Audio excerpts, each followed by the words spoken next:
Okay, go ahead. Okay. Good. Hi, everyone. Welcome to this installment of GreenFaith's Flash Training in Organizing Skills.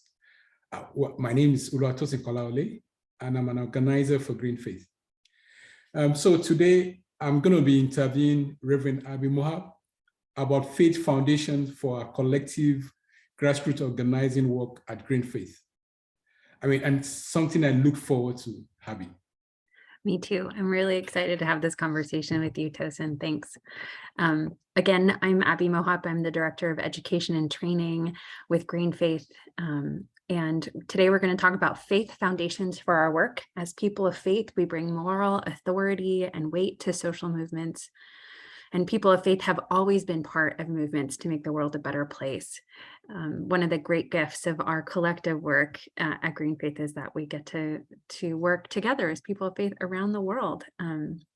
So understanding how faith roots us, no matter our tradition, is important as we take action for climate justice. And I just want to lift up to you, Tosin, that you are one of my teachers in reminding me about that connection. So thanks for that. Wow, thank you so much. Yes, so we help to be like people of faith in movement for climate justice. And really, we can't be effective if we don't know how our faith calls us to work for climate justice, to take bold action in our communities and around the world. Why? Because we wake up every day being taken care of by the earth. And already knowing that we owe so much to the planet, to the earth, to the people around us. And we are also one human family living on this precious planet that we all share and we all call our own. And we've been influenced by the beauty of creation, the beauty of the earth in ways that unfortunately we have degraded. Can you tell us more about what faith tradition has in common to do with climate justice? Because sometimes I wonder, take care of the earth and climate justice and faith, what's the connection? Could you explain to us what it means by climate justice and how faith intersects together? Yeah, so climate justice at its core is about understanding that the people who have created climate change are not the ones who are experiencing climate change worst and first, and that we need to find a better balance between those who are suffering because of climate change and those who have caused it. That intersects with faith in a variety of ways. And let me first speak as a Christian. You and I both identify as Christians, and at the core of our teaching, our faith is the greatest commandment that Jesus says is to love God and love each other. And we can't love each other. We aren't loving our neighbor. We aren't loving other people if we're letting them suffer. Or we're not taking responsibility for how our actions and the actions of our governments and economies are causing people to suffer. And really, that's a common teaching among most, if not all, faith traditions, that we're called to love each other. And different traditions use different languages, different words and phrases to get at that we're supposed to care for each other with everything that we do. And there's a common teaching too among most, if not all, faith traditions and spiritualities that we're supposed to take care of the planet, and that care for the planet is connected to caring for each other. And you just lifted up, Tosin, this idea of being one human family, and that we owe something back to the earth because the earth cares for us in so many different ways. And those connections to each other and to the earth, those are some of the common teachings of faith traditions, and that those common teachings can be a kind of foundation that says, okay, if we're supposed to love each other and take care of the earth, when we're not doing that, we're not being faithful, and we're not living into this like sense of climate justice that needs to happen. and that and compels us to take action.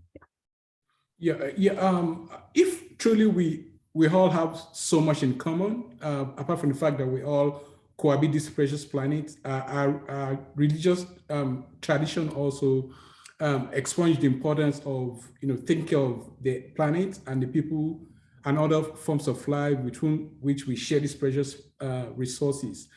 Why or how would it be important for us, therefore, to know our individual traditions well as it relates to the call to care?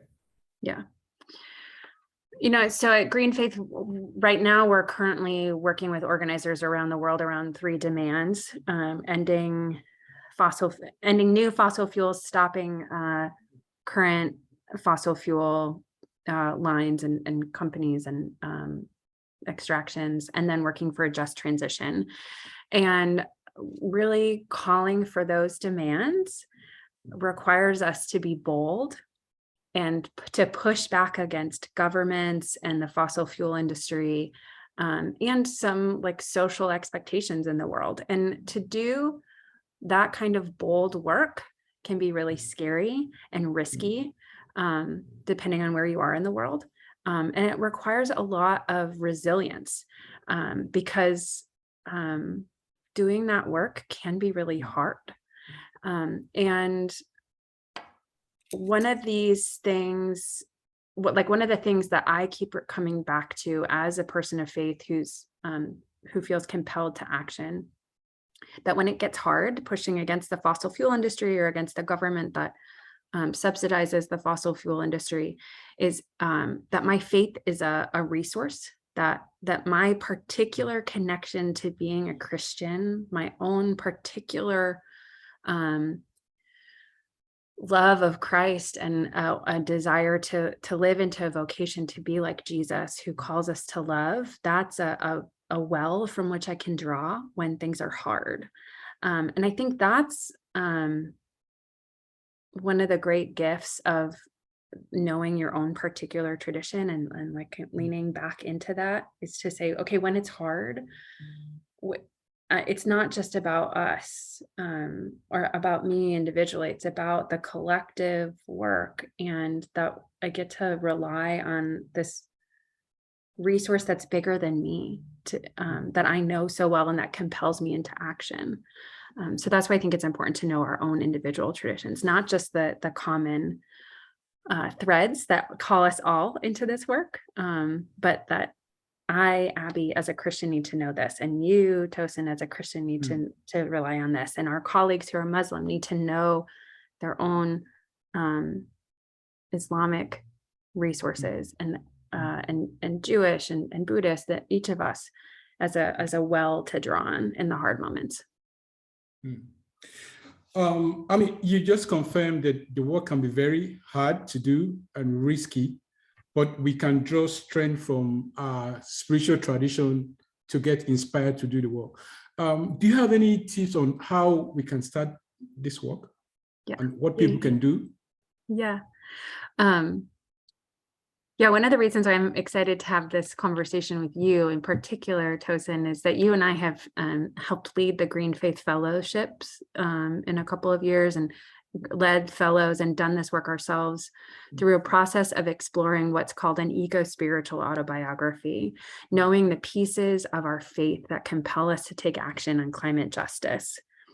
And when you start that biography, we start with questions like who you are and your experiences of the sacred in the environment.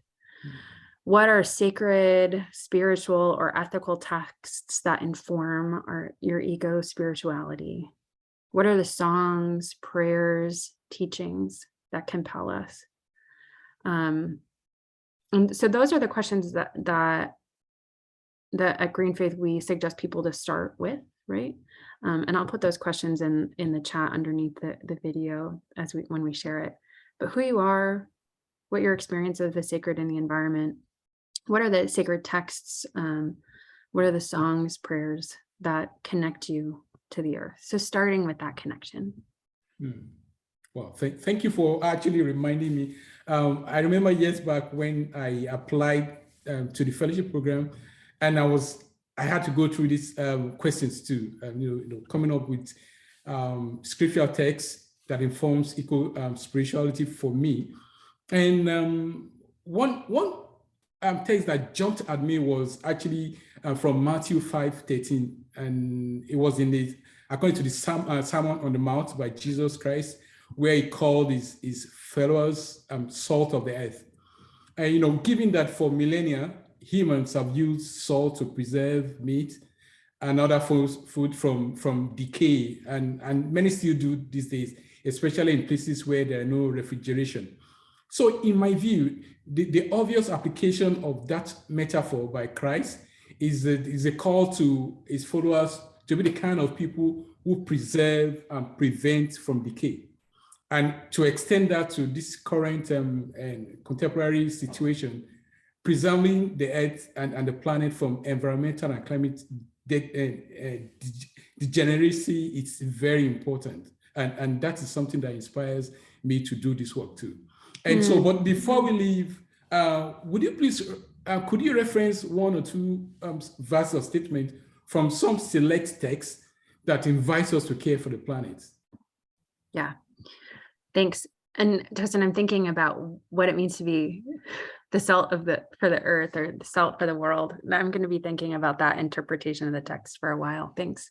There's a couple of texts I want to just lift up from a variety of traditions. And first is a teaching from the Talmud, which is important to Jewish communities. And it says, the task is, this is a paraphrase, but from the Talmud, the task is not ours to complete, but it's also not ours to give up, which is a reminder for Jewish communities that the work for justice is bigger than ourselves. It's bigger than what we can do on our own, that we need God and each other and generations to do the work.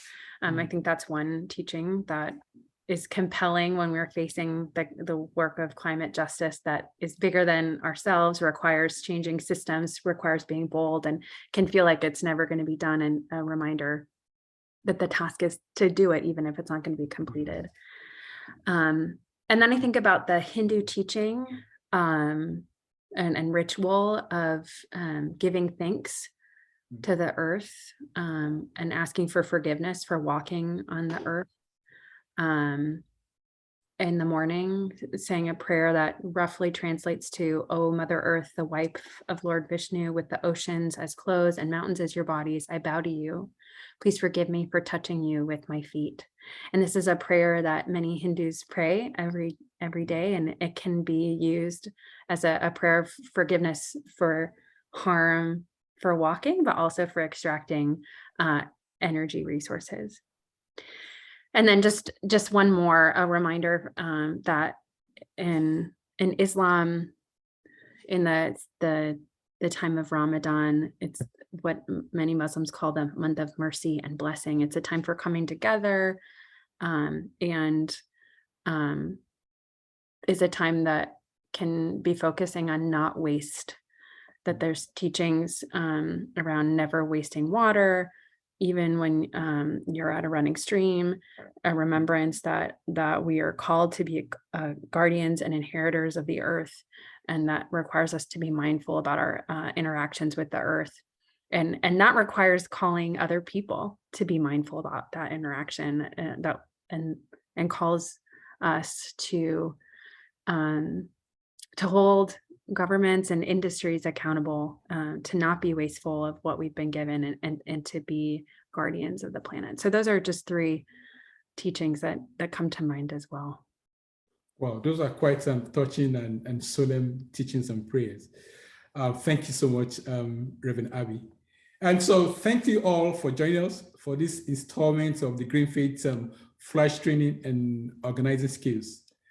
Because the earth and all its people are sacred and at risk, GreenFaith is building a worldwide multi-faith climate and environmental movement. Together, our communities, our members around the world are impacting lives, touching communities, inspiring hope, and putting pressure on the governments and corporations to do the right thing for the benefit of the planet and all forms of life with whom we all share this precious planet. So we hope to see you again in another episode. Until then, go take care of the earth. Bye-bye.